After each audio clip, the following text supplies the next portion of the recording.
friends, and welcome to Hello, friends. Classical Chats. I'm Hayden, I'm Liz. and welcome to the Crown Breakdown, where we review every episode, Season 4, The Crown. This week, Episode 6, Terra Nullius. This episode spends time with Prince Charles and Princess Diana on their 1983 tour to Australia. Now, And little baby William. yes, we see little baby Prince William. Yes, we get to see, which I wonder what they had to do to get him to cry as often. Usually, as far as if my memory's right, if I've seen how they get little kids to cry is they like show them a sad picture and then they just sort of let that go. But yes, this is the famous Australian tour with the Prince and Princess of Wales. And this episode's kind of sad. It is. It really is. It especially And again, we're going to put a disclaimer out here, even though Netflix does not have to. We will be talking about a show that is based in fact, but it is fictional. yes. So we do not know. We know for a fact that none of this is actually known for 100% sure, and it is based on events, but it is not based on fact. Yes, this is a fictitious retelling of historical events.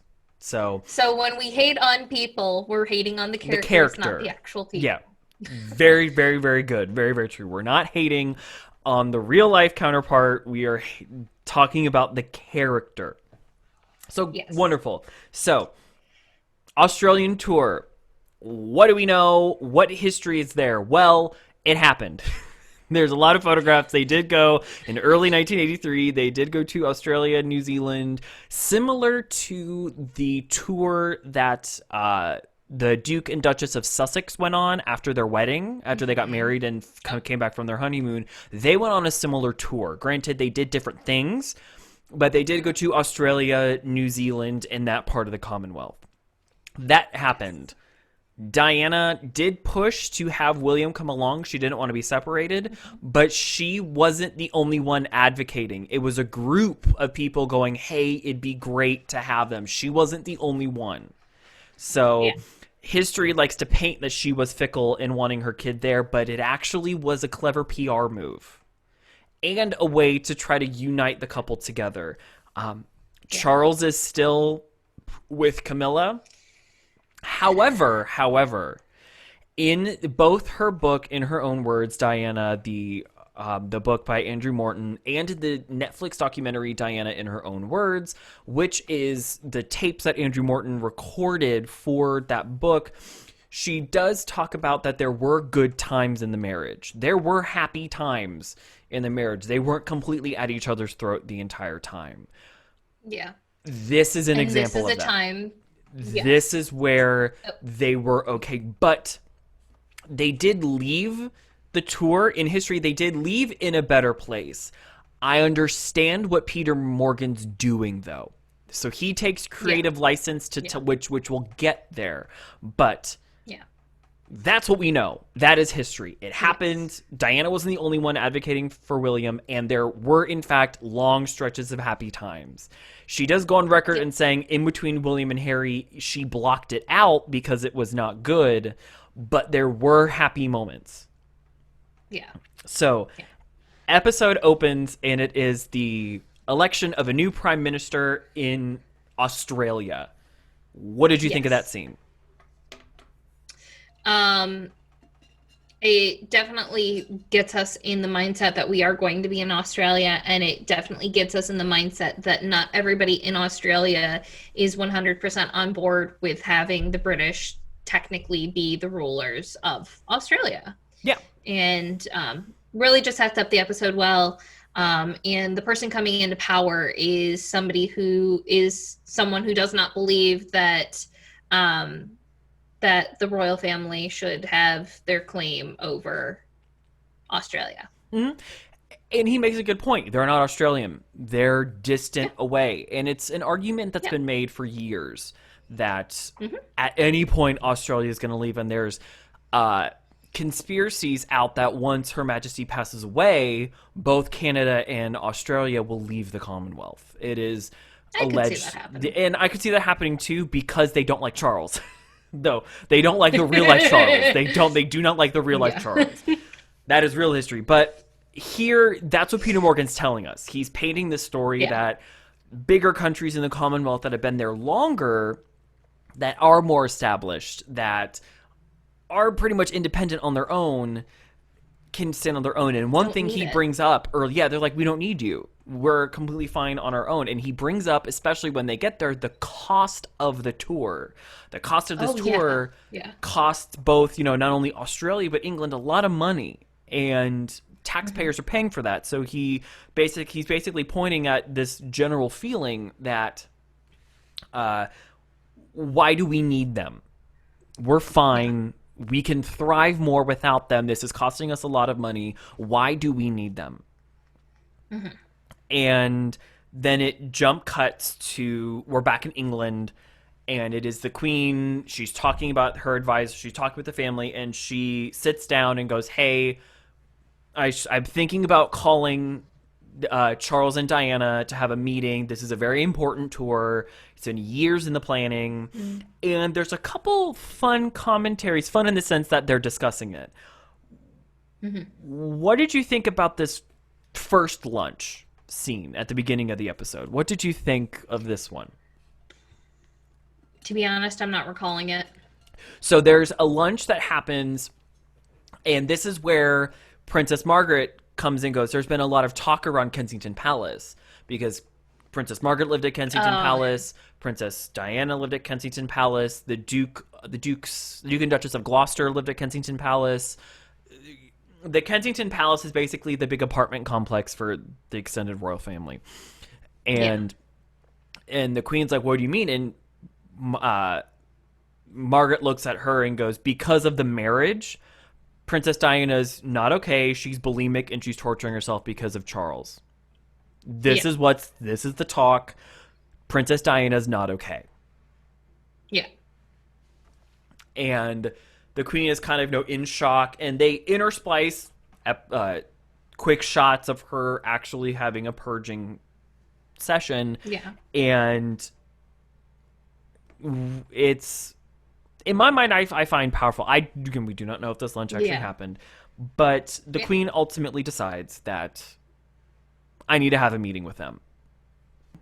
I can't remember if it's before or after, but there's a scene with Charles and Camilla at a hunt where they tell a bestiality joke. Yeah, together. And they think it's the funniest thing.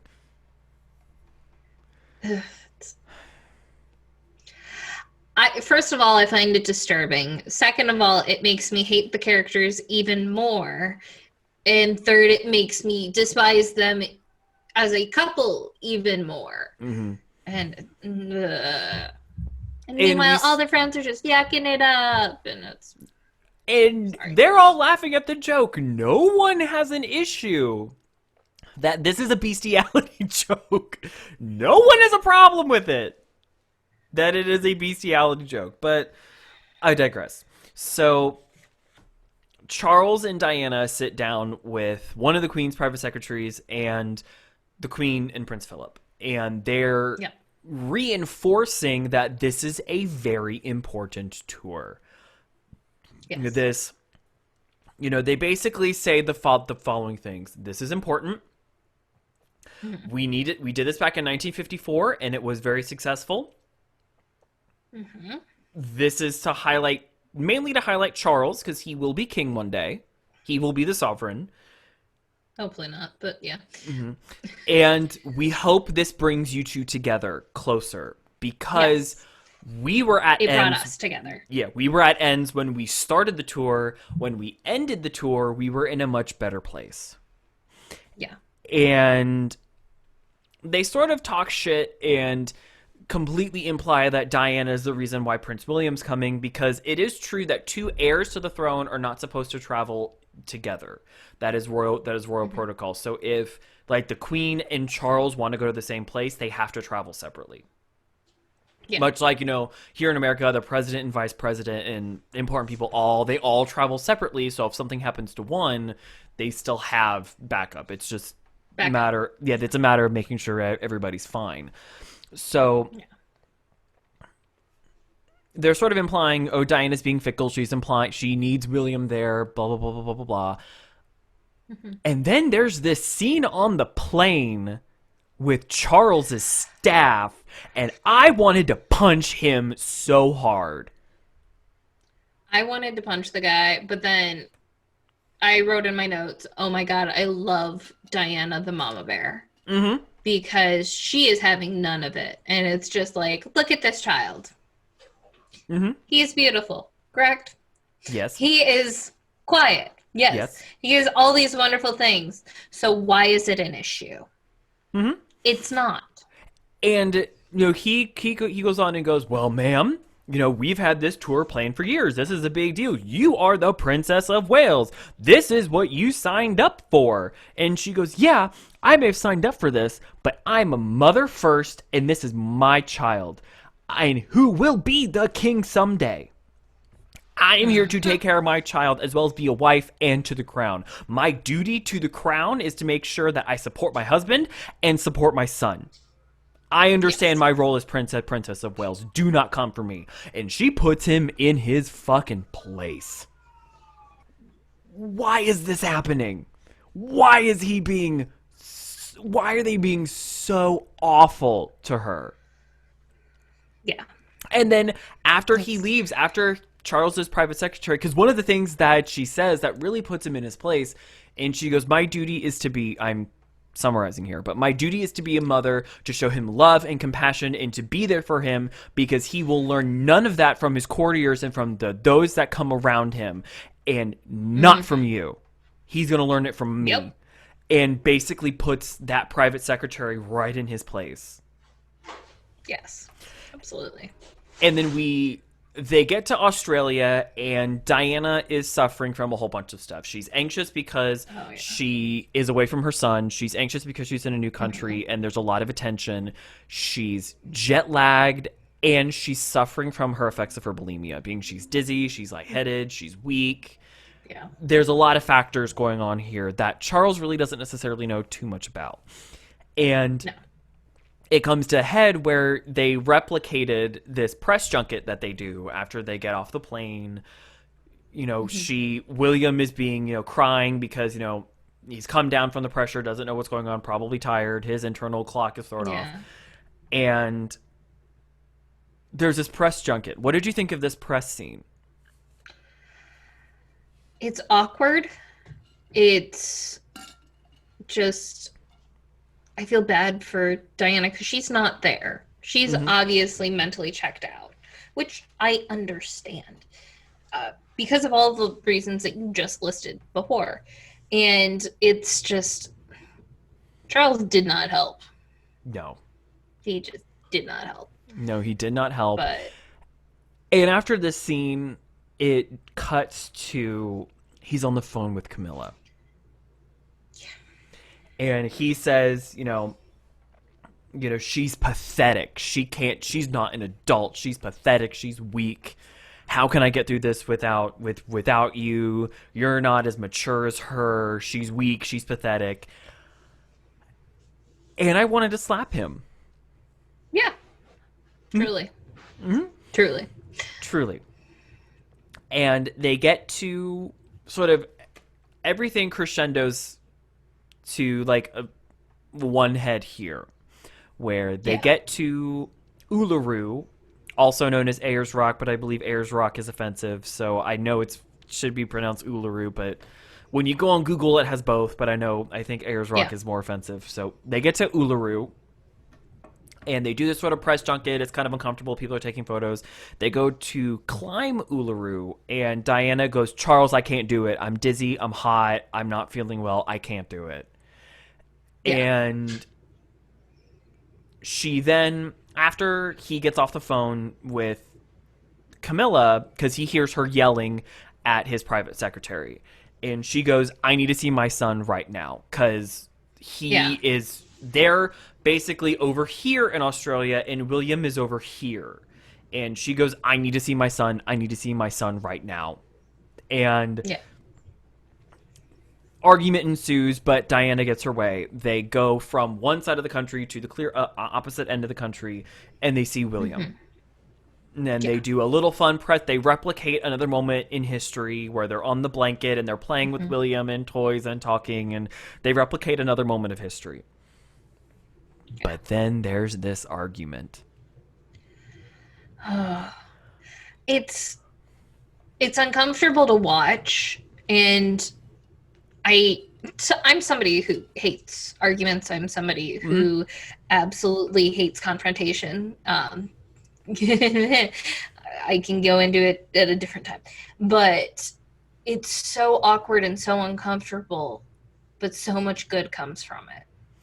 But also, there's bits of gaslighting too towards the end. Oh, There's a little bit of absolutely there is. gaslighting.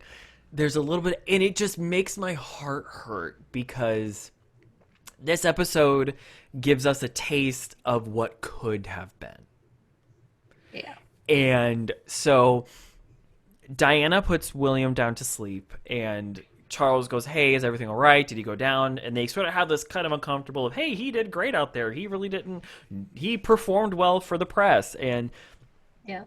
they have a talk about, hey, the hosts here made an Australian version of shepherd's pie. Who knows if it'll be great? Ha ha ha ha. Yeah. And she goes, "I'm not hungry." Yeah. And they then have a discussion where, in my mind, it's very poignant.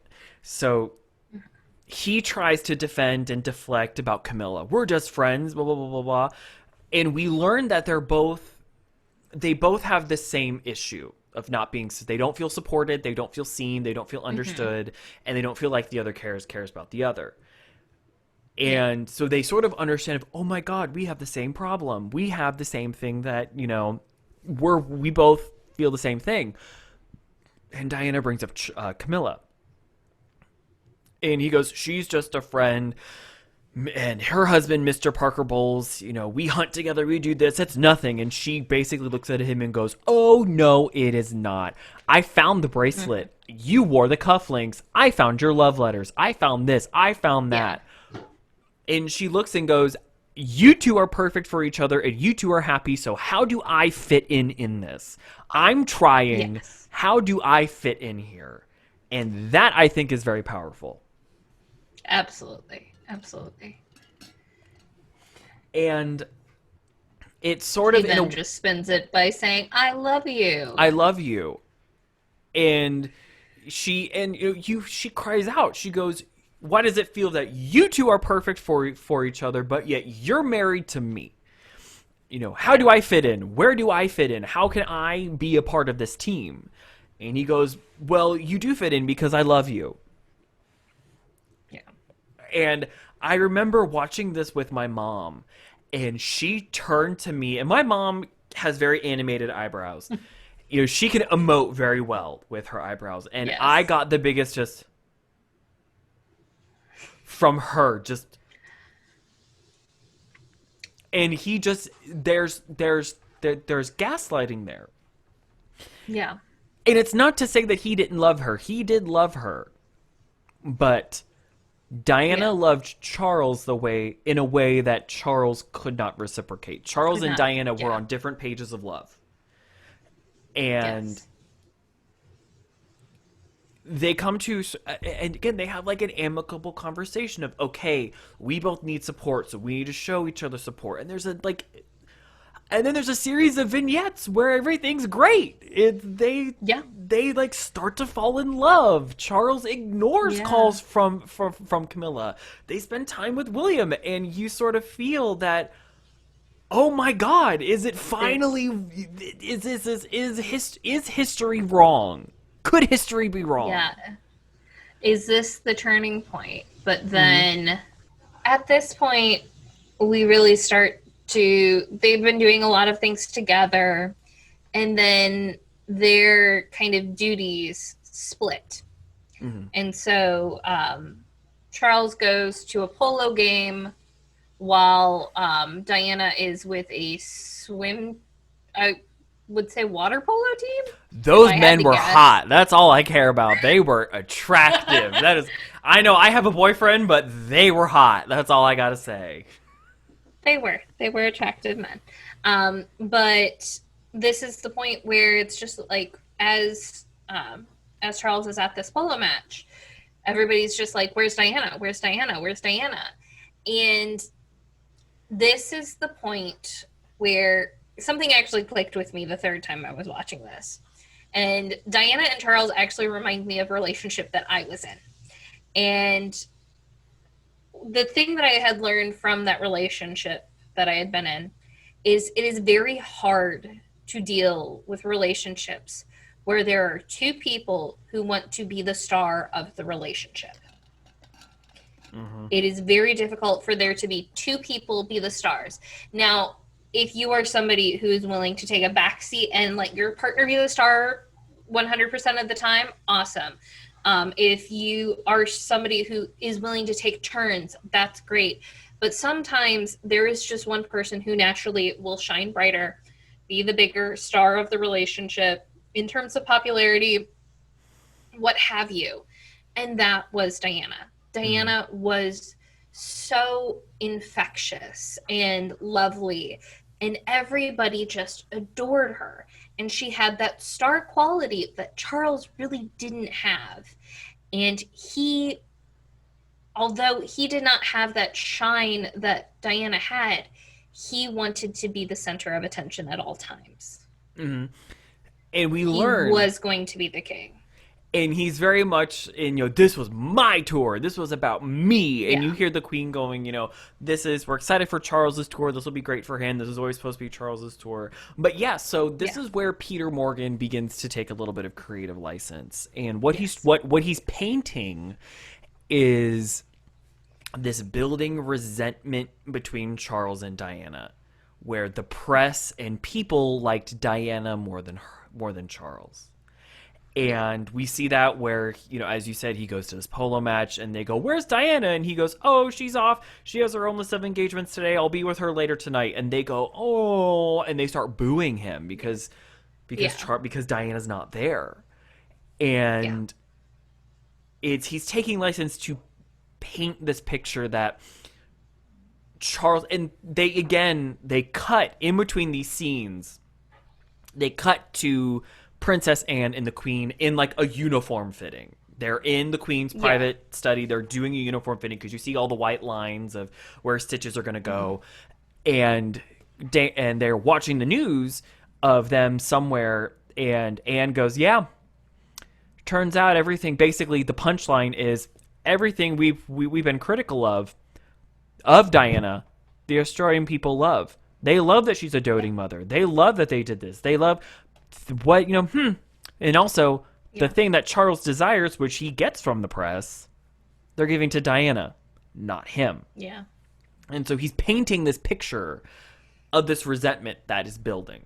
And it comes to a head at the dinner. Yes. Which, can we talk about how beautiful that dress was? Oh, so pretty. And that was a replica of a dress that she wore at a different time. I don't think she wore that in Australia, but she wore that dress, I want to say, in London. She wore a different dress to that. I think I'm trying to remember, but I couldn't. But there's a dinner, and Charles makes an off-the-cuff comment. Diana makes a funny reaction. Everybody laughs. Charles tries to follow it up, and it crashes and burns. Yeah. And they have another fight. Yeah. Where he goes, "This was my tour." And I find it very powerful where she's pounding on the door going, "Charles, don't do this. Charles, I want to talk, Charles." And she quietly goes, "We have 10 days in New Zealand." Just that whole of like, we still have 10 more days of we're not done yet. Everything was going so good. And then it just bottomed out. Yeah. And they go to New Zealand, they do this, and we see there's scenes interspliced of what they're doing and Diana privately having manic episodes. where she's Yeah. binging and she's purging and she's having these complete breakdowns privately. And Yes. then the tour wraps. The tour wraps. They get off the plane in London. Charles gets in one car, goes to Highgrove. Diana goes to Kensington Palace in a different car, and she has William. Yeah. Press is everywhere. All the press can talk about is Diana. They don't even acknowledge. And the Queen just sees, Charles. wow, the press loves it. It was a success. I've heard from everybody. They love this. Blah, blah, blah, blah, blah. It's a wonderful tour. Yeah. Diana has a private meeting. She calls and goes, I need to see the Queen right now. I need to see her. I need to talk to her. She has a meeting with the Queen.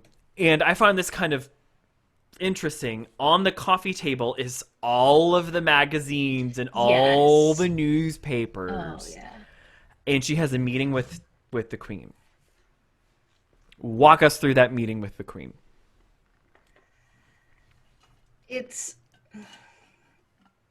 Diana is basically saying, I can't take this anymore. This, and this.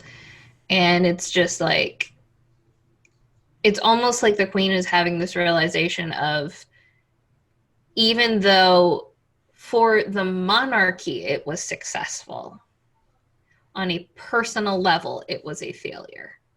Mm-hmm. And I believe there's something said about, I don't know what to do. And it's just like, are you saying that this is a fault of my parenting?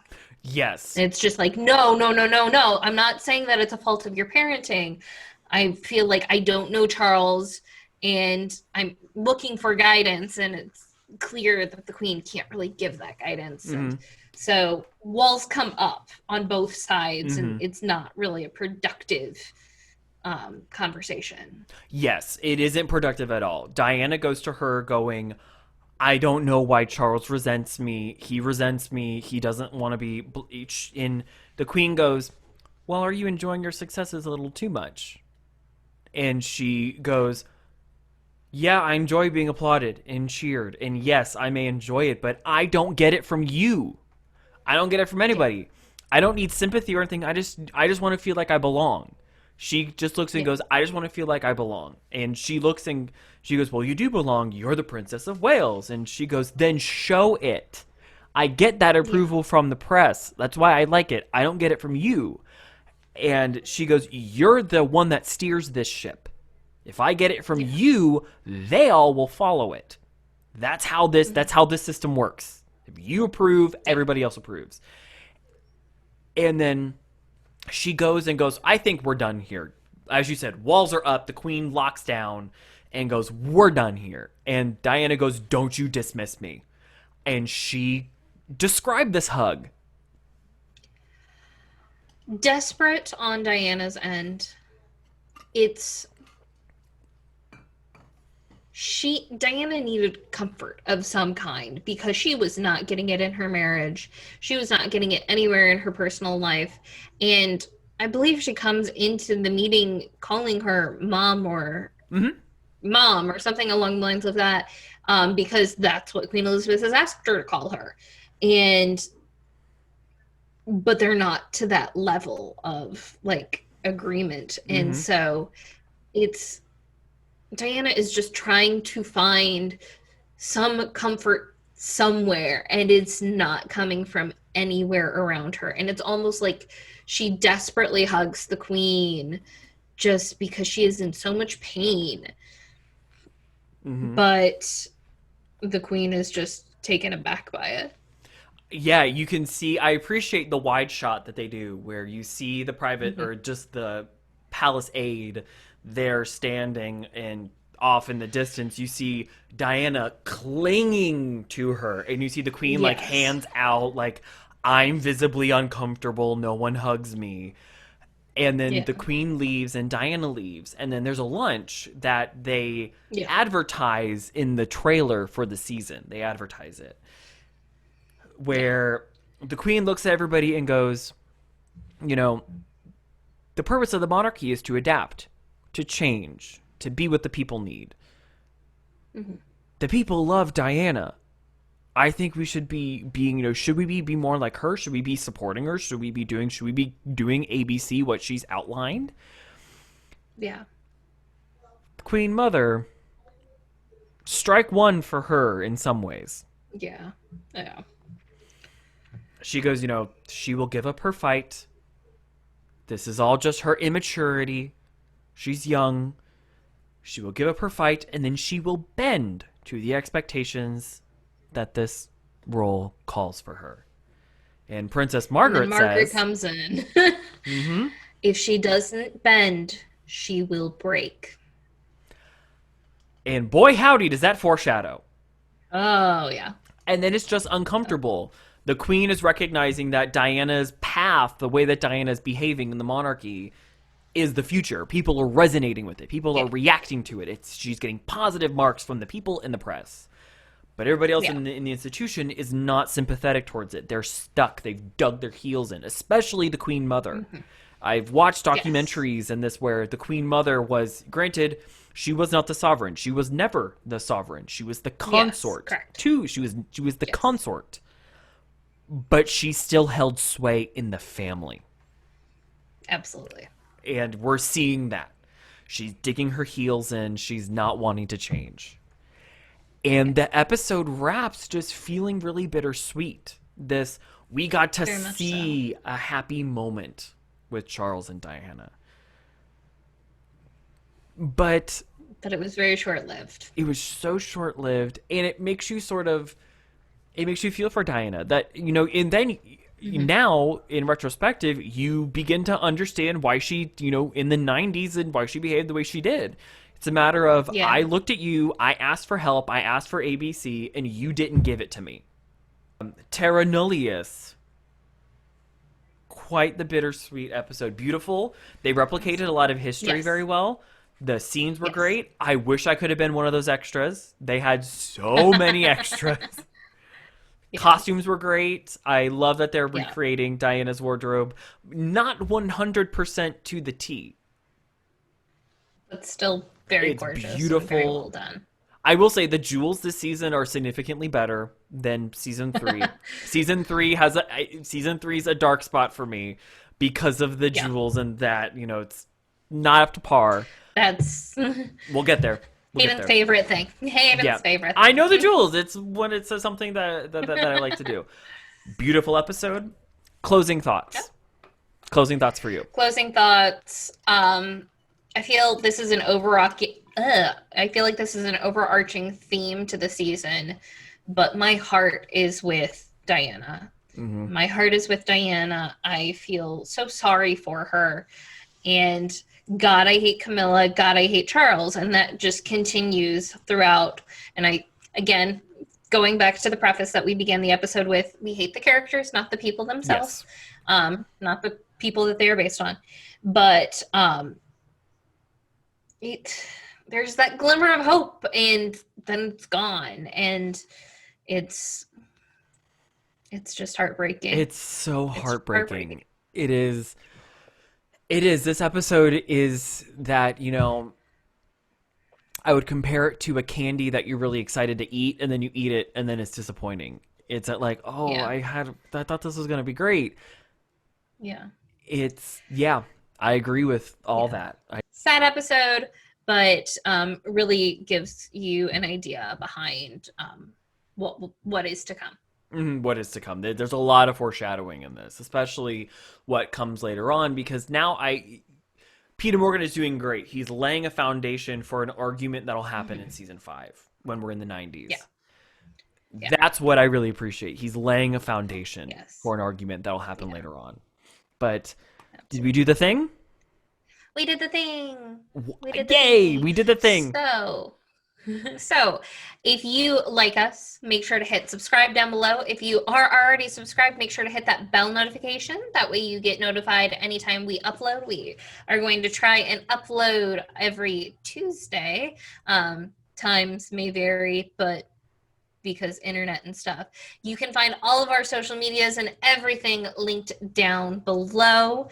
If you like us as people as well, we also have our social medias, but we also have a podcast called Classical Chats with Hayden and Liz, where we talk music from the concert hall to the screen and shit on everything in between.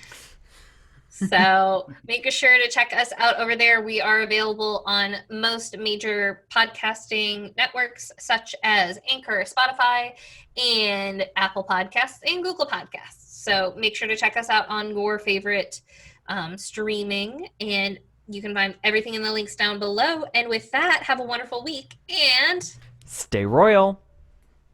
Bye. Bye.